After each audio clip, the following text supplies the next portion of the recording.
ফেরদৌস, এই মধ্যরাতে কারা ক্যাম্পাসে মিছিল আয়োজন করলেন এবং কোটা আন্দোলন সম্পর্কে এই শিক্ষার্থীরা আসলে কি বলছেন?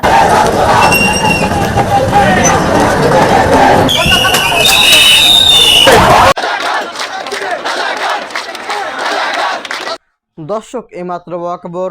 দর্শক, আজকে রাতে ঢাকা শহর কাঁপিয়ে দিয়েছে কোটা আন্দোলনকারীরা। দর্শক, আপনারা বিস্তারিত দেখলে বুঝতে পারবেন ভিডিওটি খুবই গুরুত্বপূর্ণ, তাই বলছি সম্পূর্ণ ভিডিওটিকেও স্কিপ করবেন না এবং এমন নিউজ লাইভ দেখতে যারা ভালোবাসেন দ্রুত চ্যানেলটি সাবস্ক্রাইব করে আমাদের পাশে থাকবেন। দর্শক শ্রোতা, তার কথা না বাড়িয়ে চলুন বিস্তারিত দেখে আসি।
বেটা, ওরে বেটা, জীবনের চেষ্টা কি করে আসছে?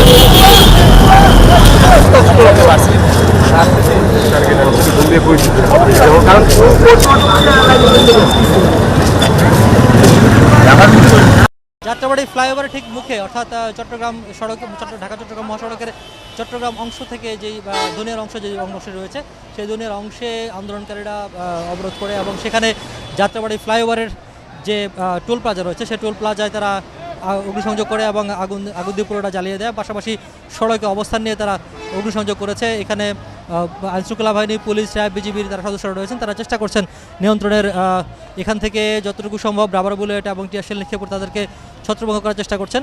কিন্তু সমস্যা যেটি ঘটেছে সেটি হচ্ছে আন্দোলনকারীরা ফ্লাইওভারের ঠিক মুখে অর্থাৎ যে টোল প্লাজা রয়েছে সেখান থেকে শুরু করে ফ্লাইওভারের উপরে তারা উঠে গেছেন এবং উপর থেকে তারা ইট পাটকেল ছুটছেন, যেটি খুবই ভয়ঙ্কর পরিস্থিতি ধারণ করেছে। এবং সেটি নিচে যারা আছেন পুলিশ সদস্য থেকে শুরু করে গণমাধ্যম কর্মী সহ সাধারণ মানুষ, পথচারীরা, তারা সবাই অনেকেই আহত হওয়ার সম্ভাবনা রয়েছে এবং কয়েকজন আহত হয়েছেন।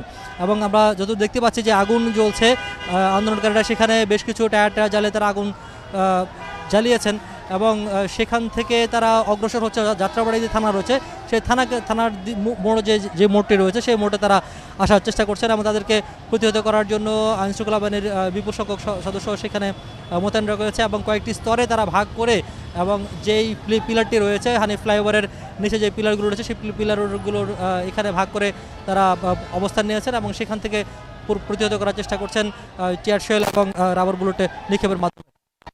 পাশাপাশি এখানে সাধারণ মানুষ যারা রয়েছে সাধারণ মানুষও প্রতিরোধ করার চেষ্টা করছেন, যেহেতু আন্দোলনকারীরা উপর থেকে ইটপাটকে নিক্ষেপ করছে এবং সেই জবাবে তাদেরকেও প্রতিহত করার চেষ্টা করছেন নিচ থেকে সাধারণ মানুষ যারা রয়েছে তারা।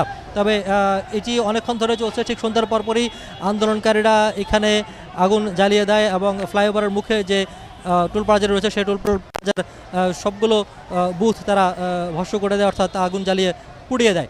এবং এখন পর্যন্ত থেমে সংঘর্ষ চলছে। আন্দোলনকারীদের কেউ এদিকে আসার চেষ্টা করছেন এবং প্রচুর পরিমাণে ইট পাটকেল নিক্ষেপ করছেন নিচ থেকে। পাশাপাশি ফ্লাইওভারের উপরে একটি অংশ গিয়ে তারাও নিচের দিকে আইনশৃঙ্খলা বাহিনী এবং গণমাধ্যম কর্মীদের সহ যারা রয়েছে তাদেরকে লক্ষ্য করে ইট পাটকেল নিক্ষেপ করছেন। এই হচ্ছে যাত্রাবাড়ির পরিস্থিতি। তবে পুলিশ আইনশৃঙ্খলা বাহিনীর সহ চেষ্টা করে যাচ্ছেন এই পরিস্থিতি কতটুকু নিয়ন্ত্রণ করা যায় সেটি এখন দেখার। ফেরদৌস, এই মধ্যরাতে কারা ক্যাম্পাসে মিছিল আয়োজন করলেন এবং কোটা আন্দোলন সম্পর্কে এই শিক্ষার্থীরা আসলে কি বলছেন?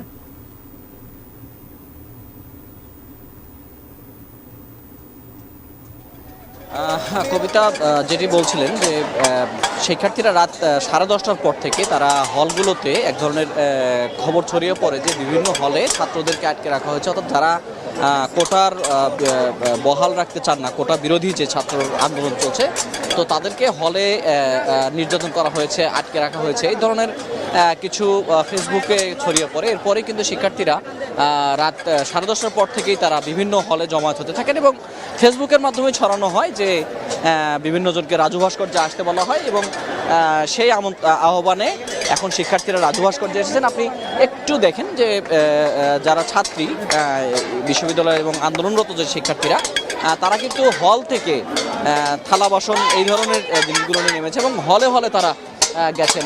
হলে গিয়ে তারা হলের গেটে হালকা ভাঙচুর করেছেন। এখন সব শিক্ষার্থীরাই মাঠে। আমরা একটু দু একজন শিক্ষার্থীর সঙ্গে একটু কথা বলতে চাই। আপনাদের এখন এই মুহূর্তে কি অবস্থান এবং স্লোগান কেন দেওয়া হচ্ছে বা কি কারণে নেমে আসছে? আমরা অ্যাকচুয়ালি নেমে আসছি হচ্ছে আমাদের যে প্রধানমন্ত্রী যে কন্ট্রোভার্সি বক্তব্য দিচ্ছে যে ধরেন মানে নাতিপুতিরা রাজাকারের নাতিপুতিদের হচ্ছে মুক্তিযুদ্ধ কোটা দিবে কিনা, আসলে এটা আমরা হচ্ছে মানে মেনে নিতে পারতেছি না। আমরা চাই প্রধানমন্ত্রী তার নিচে আন্দোলনের কোনো রূপরেখা হয়েছে যে কতক্ষণ চালাবেন বা কি অবস্থা বা আপনাদের নেতৃত্ব যারা আছে তারা কি বলছে? না, এখনো রূপরেখা হয় নাই। আমরা আসলে ডিসাইড করি নাই যে কতক্ষণ চালাবো। মানে এটা বিক্ষোভ দেখানো আর কি। হ্যাঁ, জি। আগামীকালকে আন্দোলন নিশ্চয়ই থাকবে আপনাদের? মেবি কর্মসূচি জানিয়ে দেওয়া হবে আর কি যদি থাকে। শুনছিলেন একজন শিক্ষার্থী, আন্দোলনরত শিক্ষার্থী, তিনি বলছিলেন যে আসলে শিক্ষার্থীরা যেভাবে নেমেছে স্বতঃস্ফূর্তভাবে তারা নেমেছে এবং বিভিন্ন সামাজিক যোগাযোগ মাধ্যমে তারা সংগঠিত হয়ে এখন রাজু ভাস্কর্যে তারা এসেছেন এবং তারা তাদের বিক্ষোভগুলো দেখাচ্ছেন। এবং এর আগে কিন্তু প্রতিটি হলে তারা গেছেন, বিজয় 71 হল, সারেফ রহমান হল, মহসিন হল, জহুরুল হক হল, SM হল, বিভিন্ন হল থেকে শিক্ষার্থীরা এসে এখন জমা হচ্ছেন যদিও এই আন্দোলনের কোনো রূপরেখা নেই, কিন্তু তারা বলছেন যে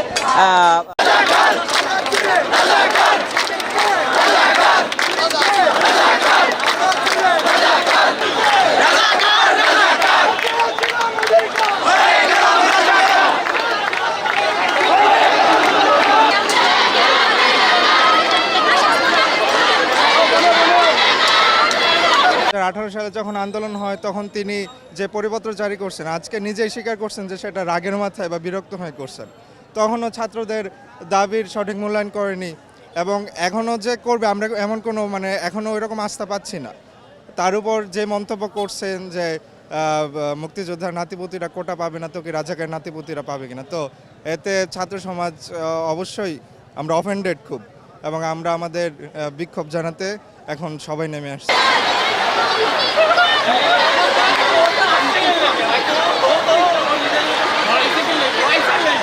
আমাদের মাননীয় প্রধানমন্ত্রী আজকে একটি মন্তব্য করেছেন। তিনি বলেছেন যে মুক্তিযোদ্ধার নাতিপুতিরা যদি কোটা না পায় তাহলে রাজাকারের নাতিপুতিরা কোটা পাবে কিনা। আমরা প্রশ্ন রাখতে চাই, এখানে আপনি রাজাকার বলতে কাদেরকে বোঝাচ্ছেন?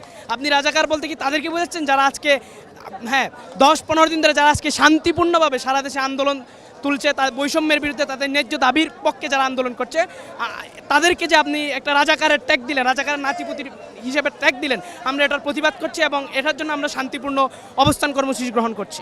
না, এটা উনি যেহেতু বলছেন মুক্তিযোদ্ধারা বাদে, তিনি বুঝাতে চাচ্ছেন যে আপনার হচ্ছে রাজাকারের নাতিপুতি বলতে এক্স্যাক্টলি কারা। আমরা মনে করছি এটা আমরা যে আন্দোলন চলছে আজকে সারা বাংলাদেশের ছাত্ররা ন্যায্য দাবির পক্ষে আন্দোলন করছে, আমরা মনে করছি তাদেরকেই মূলত প্রধানমন্ত্রী এই উদ্দেশ্য করে কথাটি বলেছেন এবং আমরা এটার প্রতিবাদ জানাচ্ছি।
দর্শক, আশা করি আপনারা সম্পূর্ণ ভিডিওটি না টেনে দেখেছেন এবং এই ভিডিওটি থেকে আশা করি আপনারা অনেক কিছু বুঝতে পেরেছেন। এই ভিডিওটি থেকে আপনাদের যদি একদম মতামত থেকে তাহলে আপনাদের মূল্যবান মতামতটি অবশ্যই কমেন্ট বক্সে জানিয়ে দেবেন। আজকের ভিডিওটি পর্যন্তই, দেখা হবে আবার কোনো পরবর্তী ভিডিওতে। সে পর্যন্ত ভালো থাকুন, সুস্থ থাকুন, আল্লাহ হাফেজ।